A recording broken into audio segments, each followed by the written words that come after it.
Hi, I'm Madeline, and today I'll be showing you how to make cauliflower pizza crust. This is pizza crust made with no gluten or grains, so all made out of cauliflower, eggs, a little bit of goat cheese, and whatever spices you like.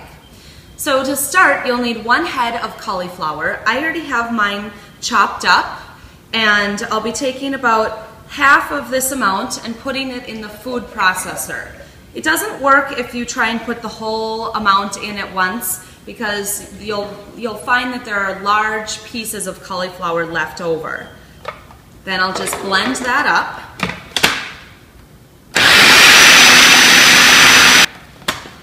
And it doesn't need to be pureed. It just needs to be like a kind of like a rice consistency because we call this the cauliflower rice. So after I've blended that up, I'll be putting that into my measuring cup. In the end, we'll need between 3 and 4 cups of the cauliflower rice. Now, for the second half of the cauliflower, I'll also be adding some green onions that I've chopped into maybe thirds, green onions, and some whole leaves of basil. You could also add garlic or rosemary, oregano, any other pizza spices that you like.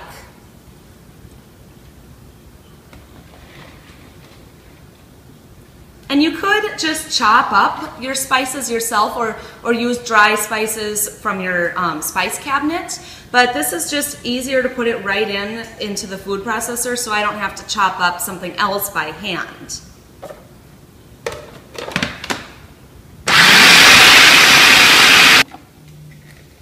And then we'll put the rest of that into the measuring cup. All right, so I'm pouring about 4 cups of my cauliflower rice into the 2 tablespoons of heated up olive oil. It doesn't have to be really exactly 4 cups. Somewhere between 3 and 4 is going to be just fine. Then I'll use my spatula to stir it all up. I can hear it sizzling. And I've got my temperature on medium to low heat, nothing too high. If you notice that your cauliflower starts to smoke or the oil is smoking, that's too high of temperature. Err on the side of it being a little bit low. I'll let this sit here for a couple minutes, then I'll stir it again, and as soon as the cauliflower is cooked, we can move on to the next step. Now the cauliflower rice is all cooked, it's done sauteing, and we can put that into a bowl by itself, and we'll put that in the freezer.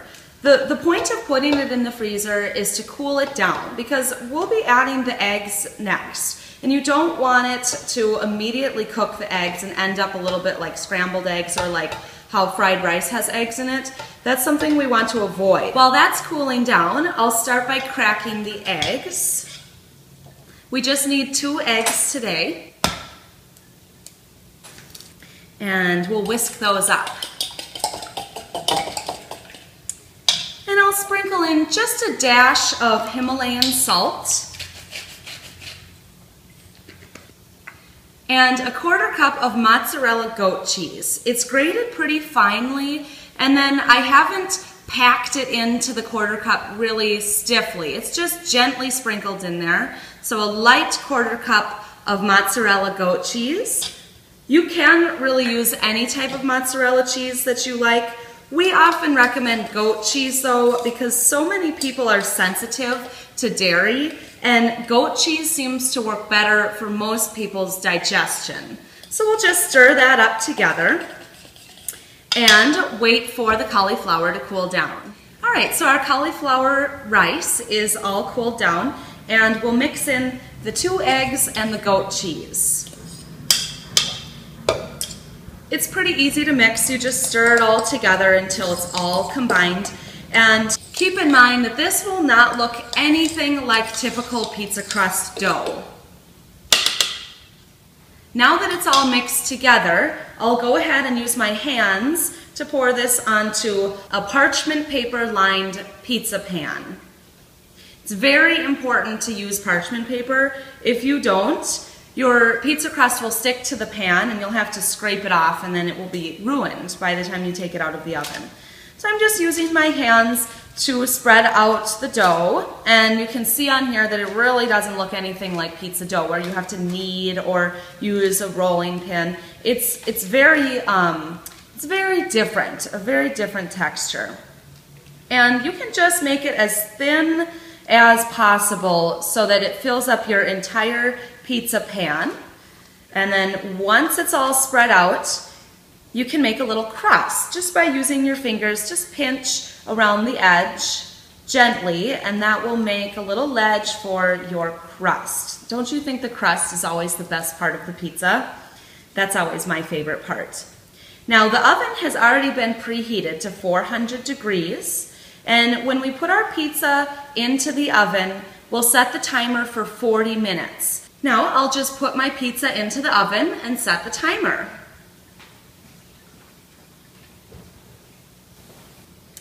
I set my timer for 40 minutes, but sometimes it might take up to 45 or 50 or even 55 minutes in the oven. It just depends on your oven, and it also depends on how much moisture the cauliflower had in it. So don't worry if it's not done at 40 minutes, just come back every 5 minutes or so and recheck it.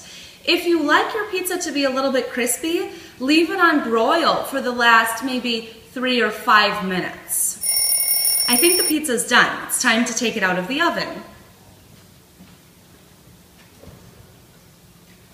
And look at that, nice and crispy and golden brown. So this pizza was in the oven for about 45 minutes, and then I left it on broil for an extra 5 minutes. That's how it ended up looking this way. But remember, your pizza might need a little bit of a variation on that time. So we'll start by putting on the toppings. I've got some pizza sauce. We'll put that on.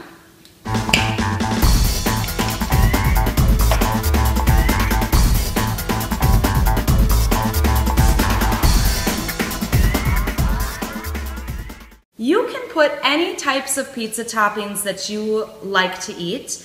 You've noticed we're not putting cheese on top of the pizza. If you do fine with cheese, go for it. Put cheese on top. But for us here in Body Balance Nutrition, most of us don't do well with a lot of cheese in our diets. So we don't even need to add that. But instead, to add really good flavors, we'll be putting some Himalayan salt and maybe some pizza spices. Keep in mind that we've already put some green onions and basil inside the crust. So there's already a little bit of that Italian flavor in there. But today I'll be sprinkling on some Italian seasonings and some crushed red pepper, my favorite.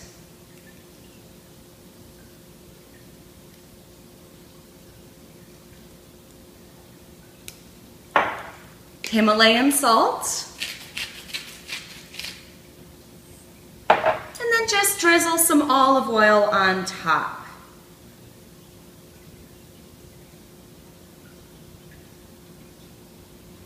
Time to put the pizza in the oven. The oven is still turned on. It's still on 400 degrees on broil. I'll go ahead and set this in there, and I'll check it after about 5 minutes. Your pizza might take 5 or 10 minutes before it's all the way done. All right, it's been about 10 minutes. I think the pizza's ready to come out.